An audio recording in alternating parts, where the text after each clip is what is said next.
Hello, Durud and Shalom. Hi. Hi, guy. Hello, hello, hello. How are you, Armin? Well, I'm okay, but are you okay? It's been a tumultuous couple of days. I won't lie. Um, Okay. I am okay now, Mhm. but it's been rough. Um, and I'm not the only one. Like in Israel, a lot of people are panicking.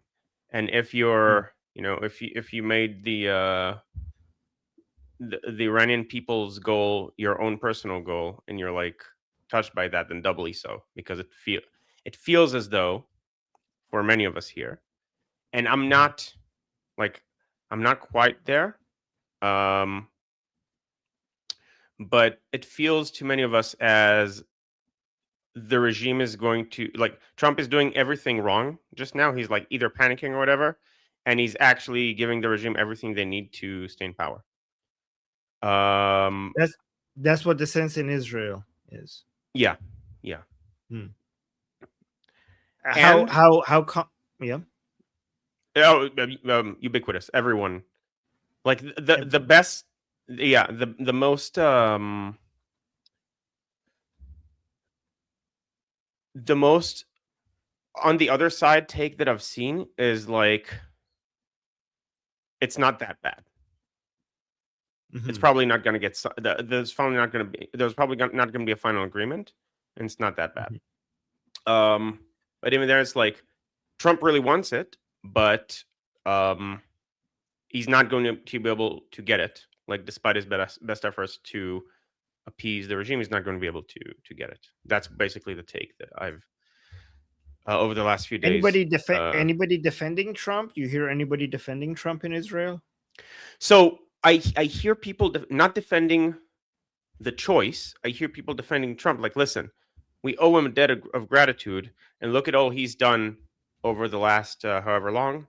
Those would mainly be from people in Netanyahu's orbit, despite Megyn Mm. Kelly's best efforts to say, "Oh, look, Netanyahu's puppets are saying Trump's a loser," and so on. People are allowed to have their own opinion, even if they support Netanyahu. She told Vance, like, this is actually what Netanyahu is saying and what he's instructing them to say. That's false. Um, and so like different people have different positions. Um, the feeling, so there's the feeling of a catastrophe is a combination of several things. Yeah, so now we're saying people in Iran are the same way. I know too many people that are panicking. Some others have more hope. Yeah, so hope is very uncommon here as well at the moment.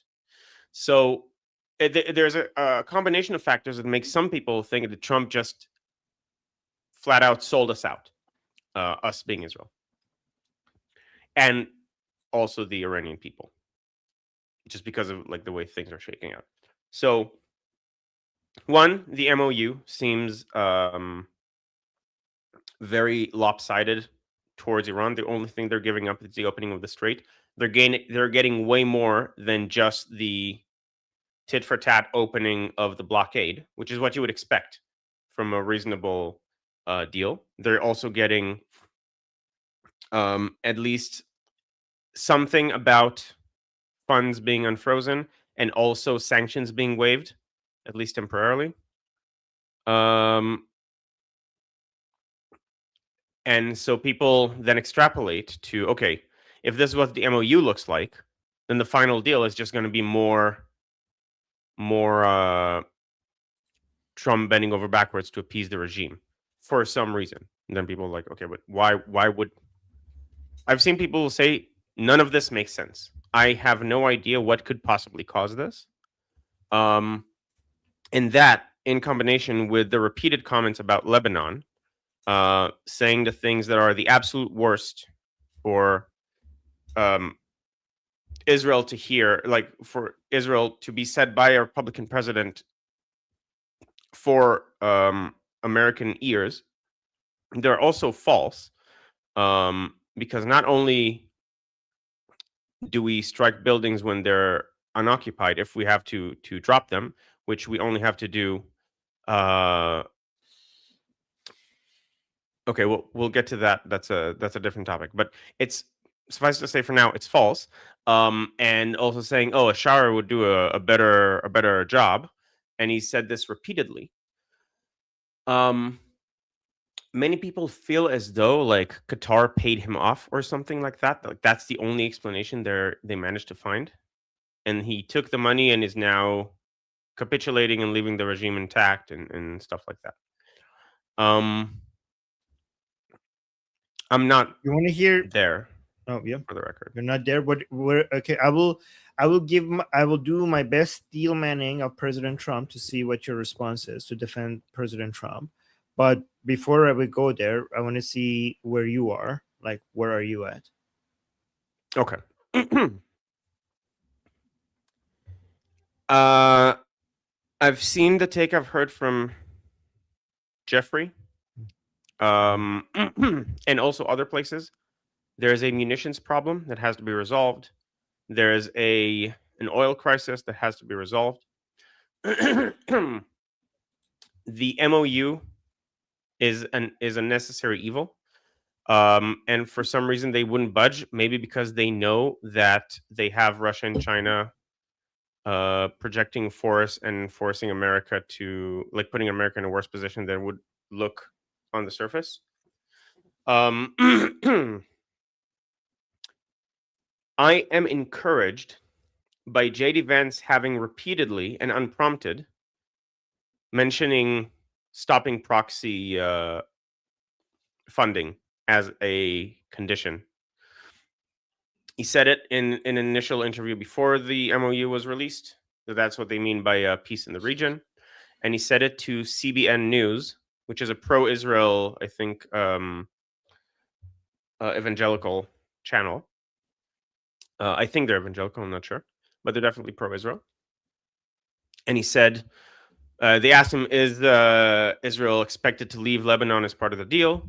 And he said, "That's not the deal. Doesn't say whether Israel leaves or not. Well, what I will say is that the reason Israel is there is because of Hezbollah. So if Hezbollah's if the Hezbollah problem is handled in another way, they wouldn't need to stay there regardless. And that's also um, and he also mentioned like the government of Lebanon and like we're not the only party that is being harmed by Hezbollah's presence. Um, and at the same time, I also recognize that let's say we went with the 5x5 plan of maximum boom booms for minimal time. I'm still not sure, even if you do that, that the Iranian people are sufficiently um, able right now, even after that, to drop the like to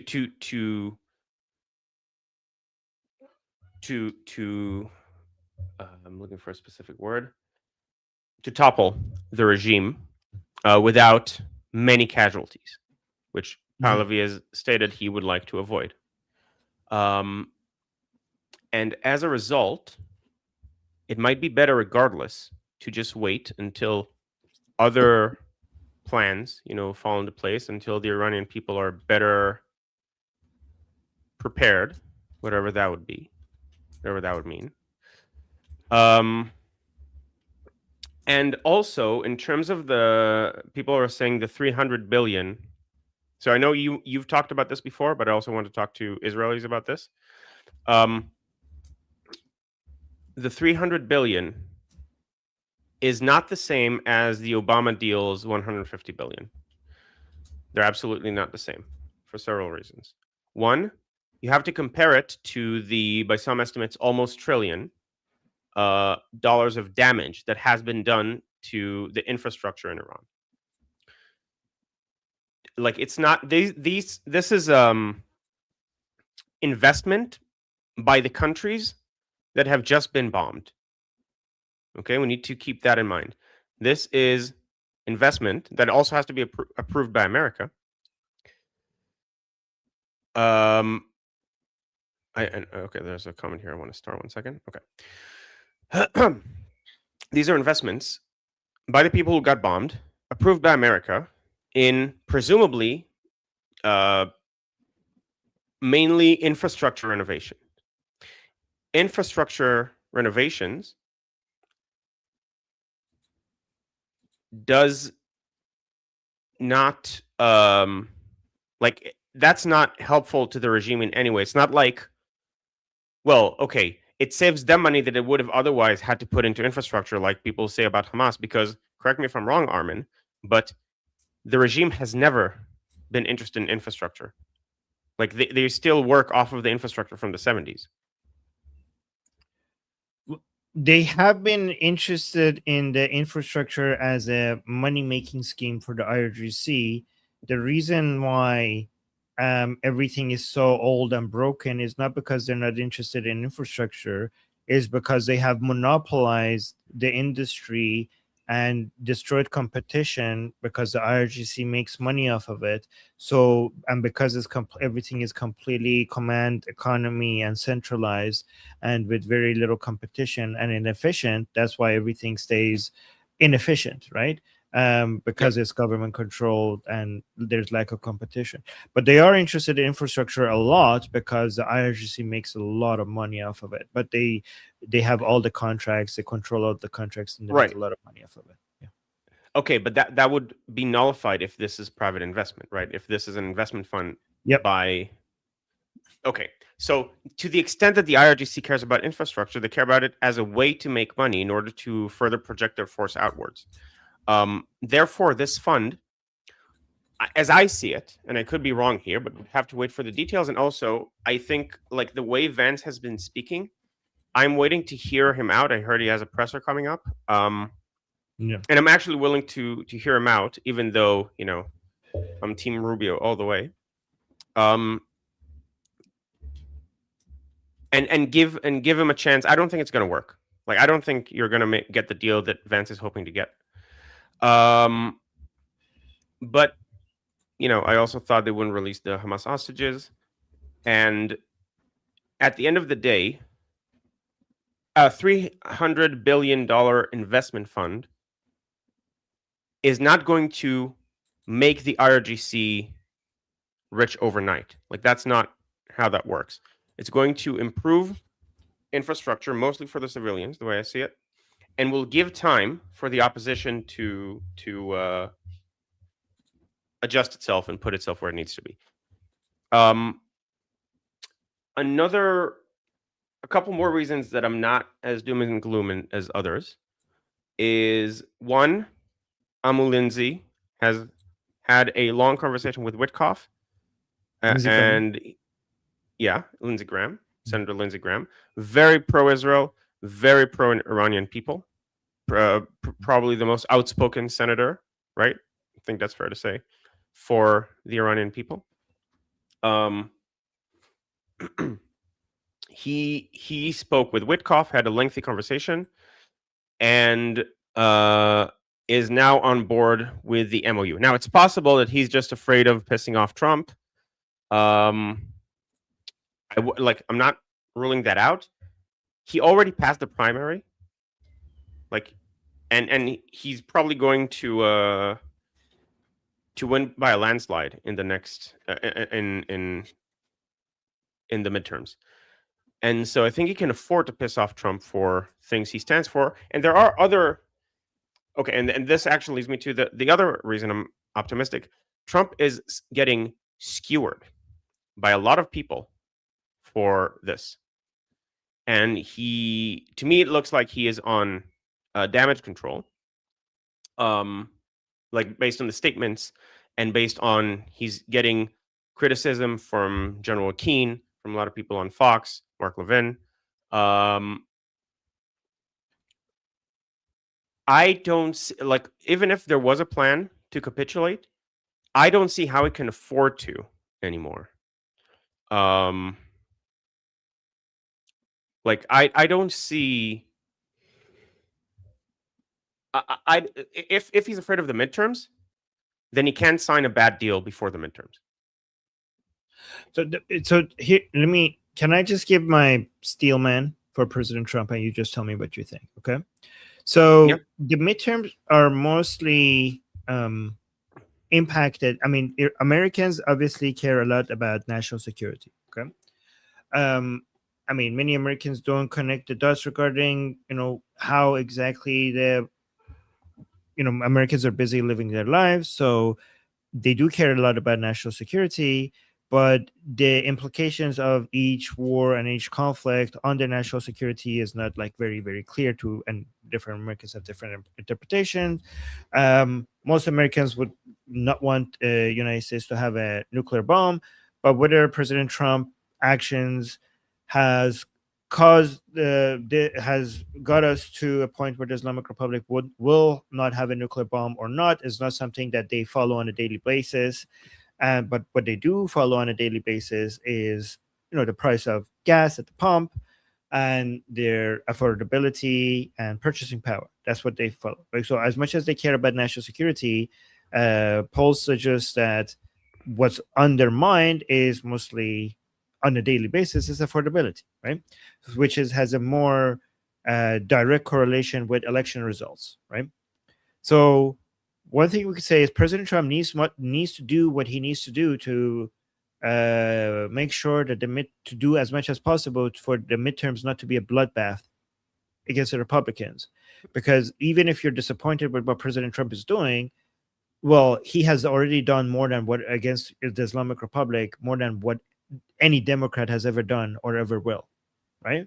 So it makes sense for him to prioritize saying things and doing things that will bring the oil price down, and maybe even his harsh statements against Israel needs to get the people who might be thinking like, oh, is our country being controlled by Israel, getting those people off his back.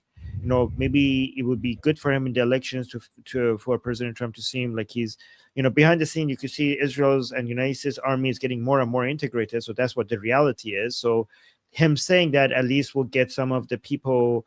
It will have some positive effect on the elections, maybe, right? So everything he does might actually be in our benefit, both Iranians and Israelis, because it would be always worse for us if a Democrat comes to office, right?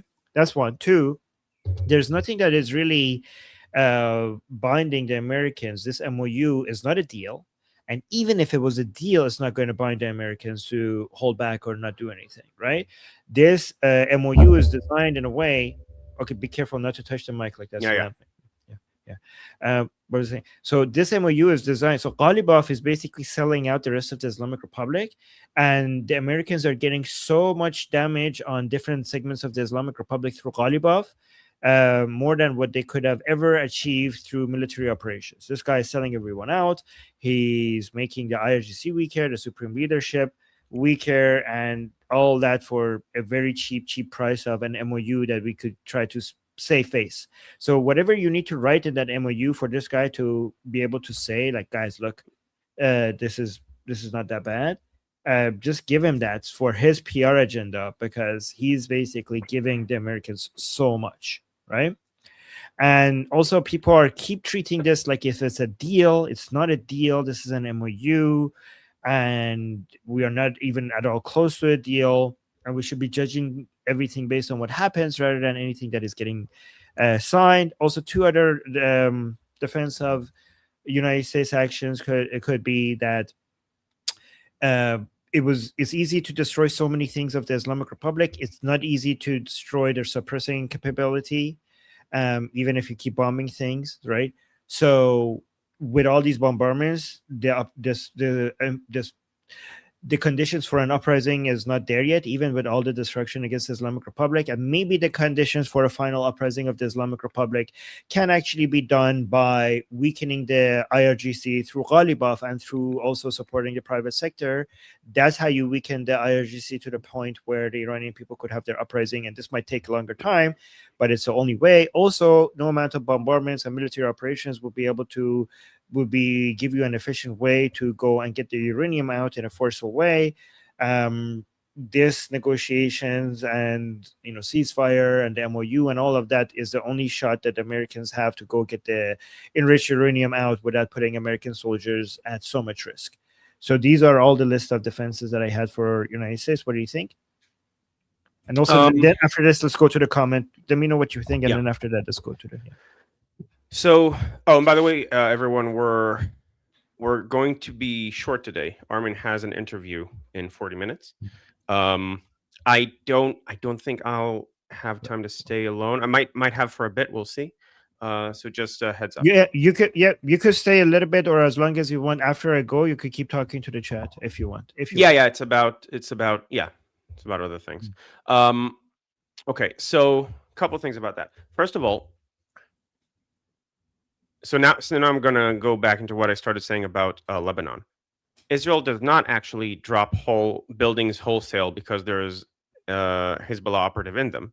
We drop very exact munitions into the room or the specific house where they are without touching anything else. And there are many pictures you can see online of what that looks like. Nothing but the specific floor, meaning that specific house, is damaged. And that's why Hegseth, and that's also what we did on the day of the signing. And that's why Hegseth said Israel's response was very restrained, which is true. Trump saying that is selling Israel out, full stop. And I'm not going to sugarcoat it. I'm not going to mince words, because it like pushes whatever the legitimacy damage to Israel is going to fall. Like we'll see what happens in the general elections and who's going to be the representative. Is Tucker Carlson going to be a representative? Like comments like this make it more likely that Tucker Carlson will end up running and winning. So weekend bingo says Guy has TDS. Absolutely do not have TDS. I am criticizing Trump on a thing that is bad that he did. I'm not saying everything he does is bad. I constantly defend Trump's moves, and you have to be able to distinguish between TDS and just criticizing Trump.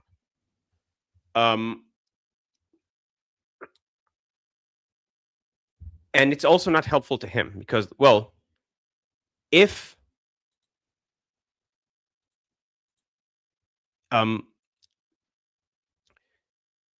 if Israel is doing that, then why have you been supporting them all this time? Would be the obvious question. Like Trump actually doesn't have an incentive to do that because he's been supporting Israel and backing Israel ever since it came into office in its wars. And if this is the way Israel operates, then what the fuck? But also, even if What that about wasn't, what about the argument that he needs to stay there to get the isocox off his back before the midterm, and then he needs but to lie. He can yeah, I say mean he can say a lot of. he does Oh, sorry. Go ahead. he did. Yeah, I mean that's the art of the deal. Is the art of the deal apparently includes a lot of bluffing. So obviously, I mean, he would bluff in negotiations. I don't. I mean, this is not really a Yeah, he's negotiation. I bluffing. guess Okay. So here's the thing. Let me. I'm steel manning him. Okay, somebody could argue this is actually good for Israel because President Trump is trying to do with the Islamic Republic with negotiations something that you cannot do with war, right? He's very effectively weakening the IRGC using Ghalibaf. And for Ghalibaf to be able to sell this to its own internal audience, people in the Islamic Republic need to believe that this is bad for Israel, right? So people in Israel being upset about this makes it good for President Trump because then it's more, this deal is more, this negotiations is more sellable to the people who Ghalibaf has to convince, right? So that's one thing. And also for the midterms, it might be helpful for President Trump to be like, look, I'm not an Israeli puppet. I'm doing things that makes Israelis upset, right? So in two ways, this benefits Israelis. First, it avoids getting a Democrats win too much. One, two, it's disarming the Islamic Republic in a way that no military operations can.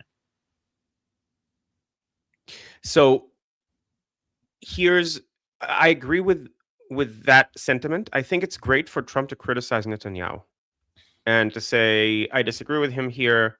He can be upset. We have our different interests. When he says Bibi will listen, like I'll make the decision and Bibi will follow suit, that's great. I'm really glad he says that, and that also makes people here upset because that shows that Trump is not in Bibi's pocket. If anything, it's the other way around. And most people who are not already pre-invested in, oh, Israel controls the US, are going to not fall for that because, well, I see he constantly, like, they have fights and so on. Saying that Israel is not careful enough with civilians is a whole other thing that is completely unnecessary and untrue. And he knows it's untrue, and damages both Israel and him. Yeah, but at the same time, if it's so bad, then it would be so bad that it would be convincing to a pro-regime Iranian audience. It needs to be really bad for it to be convincing. Like, because I think it's people need to convincing. think like people need to believe that, okay, this is like Trump is turning against Israel, and for the Islamic Republic followers to fall for this.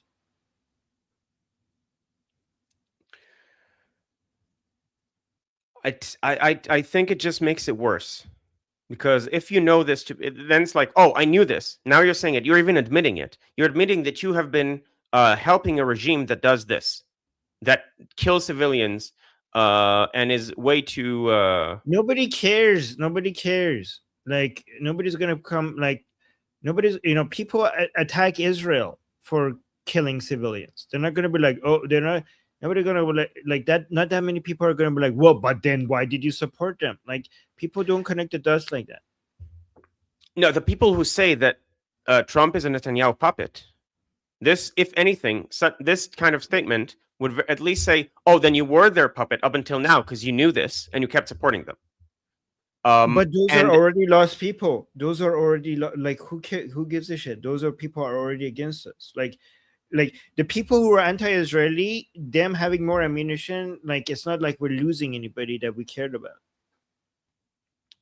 no, but that's the point. If there are people in the middle, then when they hear Trump say this, then they become anti-Israel.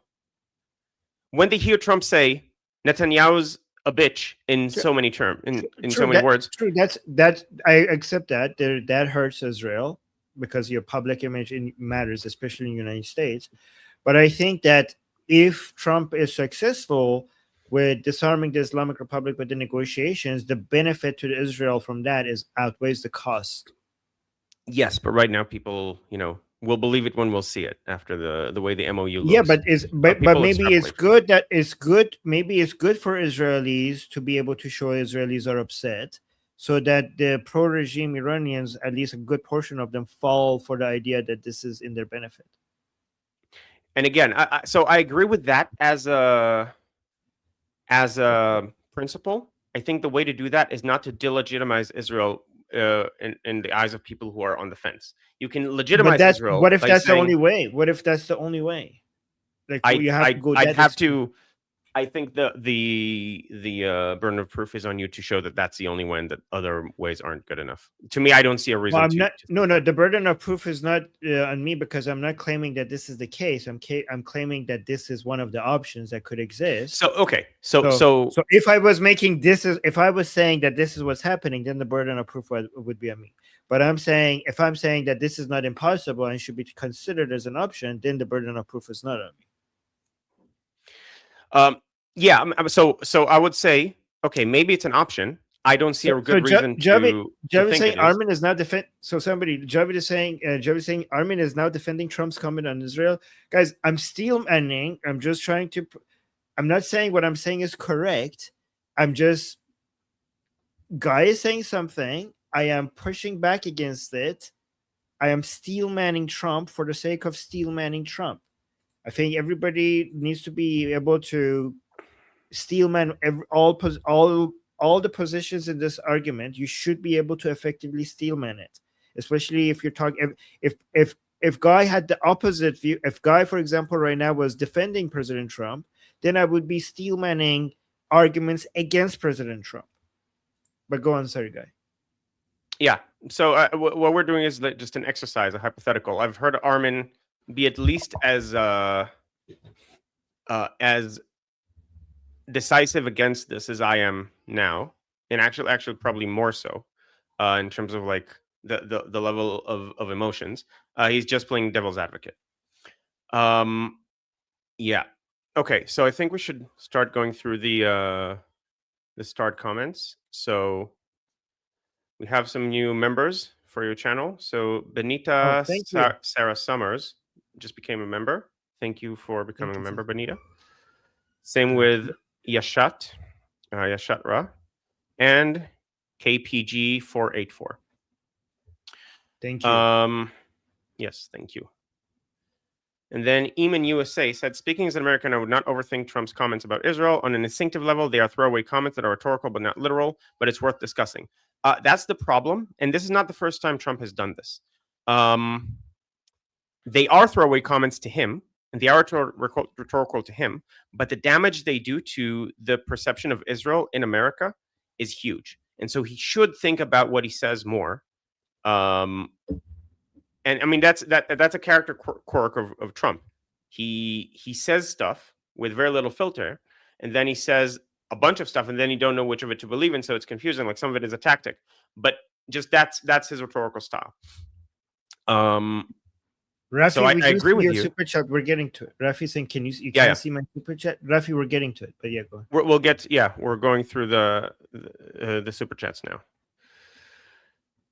Okay, so Yashat, who also just became a member, thank you for the super chat, said, hi, my Thank first thought about MOU is that it is so ridiculous and stupid and that this doesn't make sense. This actually would be framework for them to go forward with. So it doesn't make sense that this would actually be the framework for them to go forward with. Javed Chan, Amis Al Khai. you. I tend to agree in that the main purpose of this is to open up the strait. That's my most like practically speaking, the highest likelihood I think is this. While they're also so Trump, by the way, for those who haven't seen, Trump has ordered. He has a way to make an exec. It's not really. I don't know if it's an executive order, but he has ordered uh, companies to increase weapons manufacturing because of the munition shortage that America is facing. They're not necessarily facing it for the conflict in Iran, and it's especially true for defensive weaponry like THAADs and so on. But they will need it presumably soon for both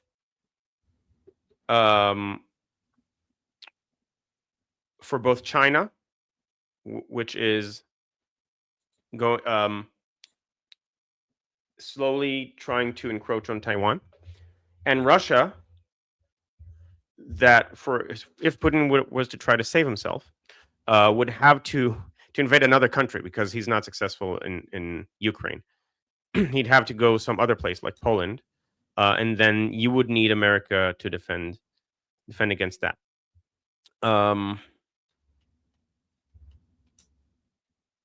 Okay, there was actually a comment I just saw from just now. That is that people are essentially saying like, okay, JD is the face of this deal, not Rubio. Rubio was the face of the war. JD is the face of the deal. So if it doesn't work, JD is also going to get tarred, and it might also already affect his like what has already happened might also damage him for Republicans. Now it depends on which side of the Republicans, but this deal as it currently stands, the MOU is not um, flattering America, and as a result, the people who put it together. If it succeeds and the Islamic Republic does something that looks more like capitulation than surrender, then great. JD Vance also gets credit, but I'm willing to risk that again as a Rubio fan. If it's a colossal failure, then that highly increases Rubio's chances. So that's good also from my perspective. Okay. Next we have, this is an interesting comment, and I've been waiting to say this. So Texas, so Will Nell 71 says, Texas, I'm not pro-Israel. I don't mind the fight Islam, i.e. Iran, Hezbollah, and Hamas, but I think there's a portion of the Jewish community that actively makes efforts to destroy Western society. And Will Nell, I want to tell you that this is fair. There is a portion of the Jewish community, a small portion of the Jewish community, that has been brainwashed, because Jews tend to disproportionately, wherever they go, get to the elite. And unfortunately, the elites in America, because of Qatar and China and their influence on academia, has been brainwashed to become anti-Western. And so there is a portion of the Jewish community that, unfortunately, is working against Western society because they've been brainwashed. This also has to do, there are other minorities in America that do this. Generally, minorities tend to be Democrat, and Democrats, a portion of Democrats tend to be that way, and it's due to their anti-racist. But first of all, these people that you're talking, these people that you're talking about are also anti-Israeli, right? Yes. So that was going to be my so next this point. is not so this has nothing to do with Israel. These type of Jewish people are also anti-Zionist and anti-Israeli on average. Also, Yes, that's true with everybody. I could say I just said that. I mean, I could say there's a portion of people with mustaches that are terrorists. Like there are a portion of the people with red hair that don't know how to tie their shoe. Like when I say a portion of a community, as long as that community of people is large enough, then almost every statement that I make after that is going to end up being true. Yes. Yep. So there is truth to this comment. There are Jews that do this, and sometimes you would see them because I see someone wrote an article against the West, and oh look, they're Jewish. It's like, okay, many of those people are also not Jewish, and to the extent that they're Jewish, it's because they've been brainwashed in academia, and based on being a minority, they're more likely to be Democrats, and so within the Democratic Party, unfortunately, right now there is like a growing wave of that, and that wave is also against Israel.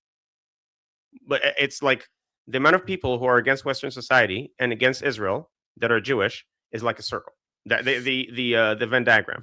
All right, we need to. I have 20 guys. I'm going to be on I-24, so I have 20 minutes before I get there. I just noticed, by the way, that Texas Troop is a redhead, so I wasn't talking about you. Sorry about that, but yeah, go on. Or were you? Okay. And another one from Will Nell. I do want to see Iran and Israel as friends, and we can quit paying them. So good news, Will Nell. You're going to quit paying us regardless because of an Israeli initiative. Netanyahu has said repeatedly in interviews recently that he's now working with the Americans on a new MOU.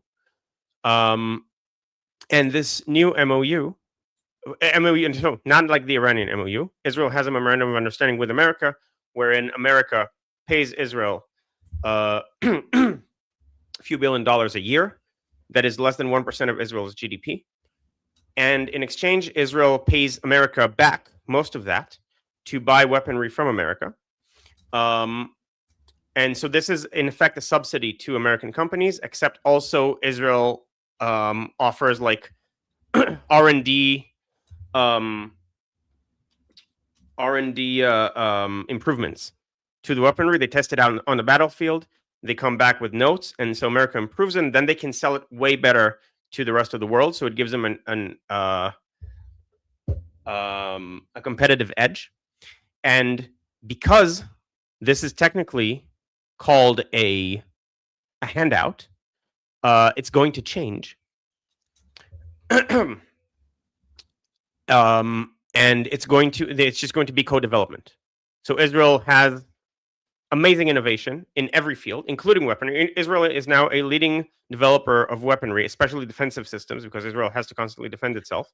And Israel's exports from weaponry have increased tenfold. And now what we're going to do is we're going to do a joint effort. Instead of America paying us, we're going to just develop things together so that both of us can use. And that's just going to happen regardless of what happens with Iran. So that's good news. But I also agree with you that I do also want to see Iran and Israel as friends after Iran is free. And that America would then be able to take a lot of resources out of the Middle East because they'll have two cops for the Middle East that they can trust. Exactly. And focus more on China and also on their own hemisphere. Yes. Do you have anything to add to that? No, that was a pretty complete answer. So, and Okay. also I'm running out of time. Yeah. Okay. Yeah. So Yale from Jerusalem, if that is your real name, I received a copy. Thank you for the $10. I received a copy of the signature page of the MOU. The date under each name was left blank. Does this legally affect the start of the 60 days? Says was released by Pezeshkian. Fake or real news? So the MOU is a non-binding document anyway. So there's no legality to when exactly you sign it and what the date is. Everyone knows when it was signed, and it doesn't matter. And they're going to extend it. The enforcer of anything that happens is one of the sides that is signing the MOU. So basically, what the enforcer wants will happen. Yes. Right. And they're probably going to extend it anyway. Yeah. Presumably they're going to extend it at least past the midterms. Okay. David O'Brien says the MOU means nothing. Listen to his words. Unfortunately, his words have also not been encouraging over the last few days. I would say the main problem. I would say the MOU and his words mean nothing. Look at what he does. Yes, and that's fair. Yeah. And so it's only been 48 hours or so. And so far, what he's done is allow ships to leave the sea. Allow Iranian ships to leave. So far, what he has done is caused the oil prices to drop like a rock, and that is also true. The stock market to go up like a rocket, which is good before the midterms. And yes, we should be happy. We all should be happy about that because we don't want the Democrats to dominate the midterms. We should be happy about that. Absolutely. Yeah. I'm just explaining why people are panicking in Israel. Even people that know not to listen to Trump's words. And the main thing is it's been so little time that we're not seeing anything other than that. And then also Trump saying, oh, well, they're allowed to have ballistic missiles.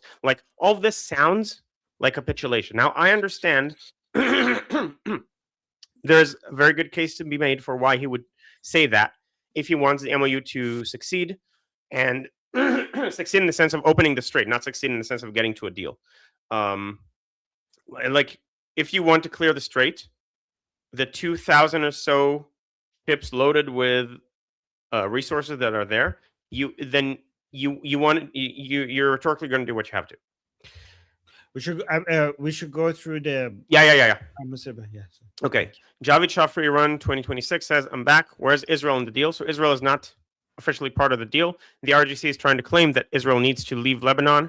America is saying Israel doesn't need to leave Lebanon, which is also encouraging right now. And that people were assuming the worst. They were extrapolating. Oh, well, he gave them everything. So, of course, he's going to just have us fall back from Lebanon and save Hezbollah and so on. And I don't think that's going to happen. I hope to not be wrong. I could be wrong, but I don't see it going that way. But that's what people are worried about. This is a deal between America and the regime that has to do with Israel, but Israel is not party to it. Musari Show, thank you for the $5. Says people should stop using the term TDS. Safety of Israelis and Iranians are really at stake. Have some sensitivity, please. I agree. Yeah, especially we shouldn't use the word TDS for people who have been defending Trump and criticizing him, because I think TDS should only be used for people that can't see anything good with Trump.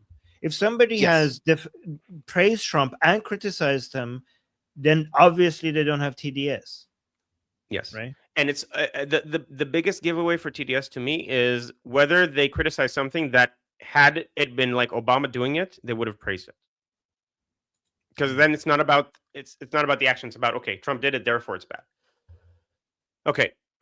And Rafi Oren, thank you for the 30 shekels. See, Armin, you are funded by Zionism, as you Yes. always wished. Woo. So Rafi Oren, Trump shaking confidence in USA in the region in order to draw Gulf countries. So the Gulf with a U, I assume. Persian Gulf. Wait, Uh, Persian Gulf, yes.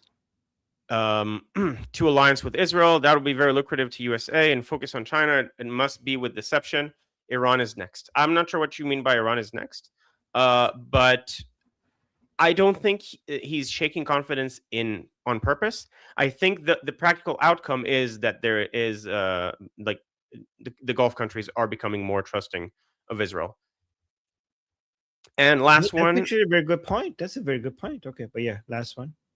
Oh, there's more. if you had to summarize the history of Israel Palestine from 1914 to 1949, what would you say? Okay, since we have a ton of time, I'll do this right now. No, I'm kidding. This is yeah, this is a huge topic. We'll do a stream on this, on the history of the region and what happened. I think we should go beyond 1949. There's a lot to go into. This is a very interesting question. We will talk about this at some point. And We should then do we should do, if we had more time, we should do history sessions of this year from this year for Israel, this year from this year for Iran. That mhm, would be so much fun. Oh my god. But yeah, yeah, wish we had more time. Yeah. and I always mispronounce the name. Like I pronounce Say, it like Arabic. say it. How do you Sayed? Oh, okay. So okay, I thought that's how I pronounce it as well. Thank you, Armin and Guy. Javid China Misrael Chai. Thank you, Sayed. Um, Yavicha Am Israel Chai. Thank you. yes. Okay. And Uh, so we have like does 10 more minutes. No, we don't, because I need to get ready Okay. for that in like Okay. 5 minutes. So we don't Let's do, have 10 more minutes. but let's just do one thing before I go. Okay, first let's promote your channel. Exactly. um Let me put the link. Guys, make sure you subscribe to Guy's YouTube channel. I'll put the link in the chat. How many subscribers do you have? Guys, we're trying to get Guy to 1,000. He's at 300. Please help us get him to 1,000 so he can start monetizing his channel, right? Yes. And Oh, good. So Will also, Nell, I was waiting to hear from you back. So Will Nell is saying, "Good job, Guy. Thank you, Will." thank Um, you. I'd love to hear what you maybe you posted and I missed it, but I'd love to hear your thoughts on my response to what you said earlier. That's the Yeah, person who that talked about Jews being against. yeah, it's really impressive that somebody who had that view is impressed by you. This is why I love what you do, Guy. Like, the first gut reaction to people like, oh my god, you Jew hating anti-Semite, but you actually were agreed with him to some extent and also provided context and reassured him that Israel is doing this. That was like a very, that was masterful. I'm really, like, it's really impressive. This is why I think, like, honestly, I haven't seen anybody. Guys, this is why you should subscribe to Guy's channel. I'll put the link one more time in the chat. I haven't seen anybody as effective as breaking down anything that has to do with Israel and Jews, the internal politics, the external politics, everything that in the Middle East in relationship to Israel, everything in the United States in relationship to Israel. Honestly, this channel needs to, like, grow, like, really Yes. grow. It would be a Yeah. really, really good thing if this channel gets big. And thank you, Amy. Um, I also want at some point, so I'll make like long form videos. They're just, for example, talking about the history of the Middle East or the history of Israel. I'll probably make like a series about that. Ooh. I'll also do. At some point, I want to do videos addressing groypers. To be like the groyper whisperer or something like that. Uh, in that, I think a lot of their grievances are correct, but just misplaced. Like they are a segment of society that has been mistreated, and I think like they have correct grievances. I just think that Israel is if anything the solution, not the cause of the problem. Um, like Israel, I, yeah, you have to go. I have to go, and I also want to accept a fair criticism against me in the chat. David saying, Armin, you owe Righteous Warrior Texas Troop an apology for not noticing her beautiful red hair until today. I'll take that. I accept that. Sorry, Texas Troop. Sorry about that. And thank you, David, for pointing that out. To be fair, this is their hair. It's very noticeably red. Yes. Okay. You don't have to add to that. I already apologize. Yeah. But also Vance words don't matter. We're about verification. Yeah. So I figured Vance. My prediction of the presser would be that Vance would be more reassuring than anything than the opposite in what he says. Right. All right, guys. I'm about to go. If I had more time, I will practice the questions they have for me. But they give me 3 questions, but I have no time, so I'm just gonna wing it and see how that goes. Okay, guys. All right. Thank. Are you gonna stay here? You're gonna stay? No, I'm gonna go as well. So we'll just end the stream now. Okay. All right, guys. We're gonna end the stream, and so okay. Well, then let's do this. I'm Israel Chai, Slava Ukrainian, Cuba Libre, Long Live America, Javicha Payande Iran. See you guys soon. Bye.